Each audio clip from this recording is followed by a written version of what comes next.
En lui donnant un autre titre, à savoir patrimonialisation et développement en situation africaine, sous l'emprise des tensions entre le temps local et le temps global, éclairage socio-anthropologique.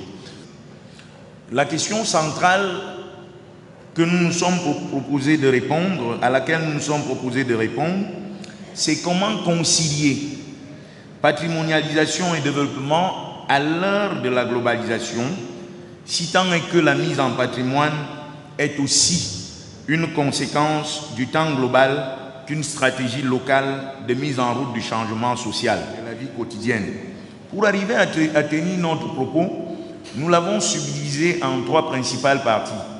La première partie essaye de revenir sur les contours et les dimensions socio-anthropologiques de la patrimonialisation, pendant que la seconde partie envisage de porter son attention particulièrement sur la patrimonialisation à l'épreuve des tensions entre globalisation et localisation, et de voir là-dedans les contraintes socio-anthropologiques dans la relation du temps local et le temps global. Et en troisième articulation, essayer de voir comment la grammaire à l'œuvre derrière la socio-anthropologie rencontre la sémantique qui se joue dans les initiatives de patrimonialisation, et de voir comment socio-anthropologie et patrimonialisation peuvent effectivement s'aider les uns les autres. Derrière l'idée de patrimoine, il faut y voir l'idée d'héritage. Mais tout héritage n'est pas nécessairement patrimoine. Parce que pour qu'un héritage devienne un patrimoine, il faut qu'il soit porteur d'une charge symbolique particulière. C'est dans ce sens qu'il faut comprendre la patrimonialisation, qu'on peut la définir simplement comme la mise en symbole des objets, et la mise en objet des symboles. C'est important de retenir cette dimension.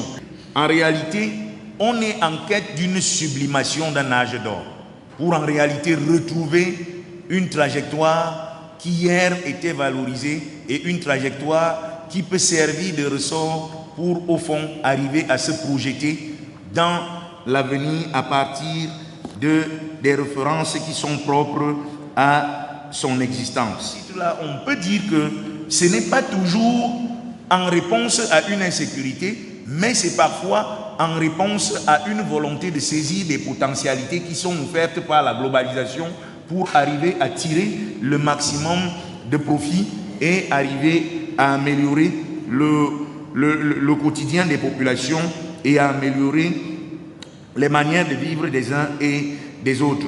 Les difficultés qui apparaissent aujourd'hui dans la mise en œuvre des processus de patrimonialisation peuvent tendre la main à l'anthropologie et à la sociologie pour arriver à résoudre à la fois les problèmes de conception, les problèmes de mise en patrimoine et les problèmes de mise en œuvre de tous ces processus-là dans le sens de la conduite d'un développement qui s'inspire du passé, qui inonde le présent, mais également qui se projette vers l'avenir en préservant les différences. Je vous remercie.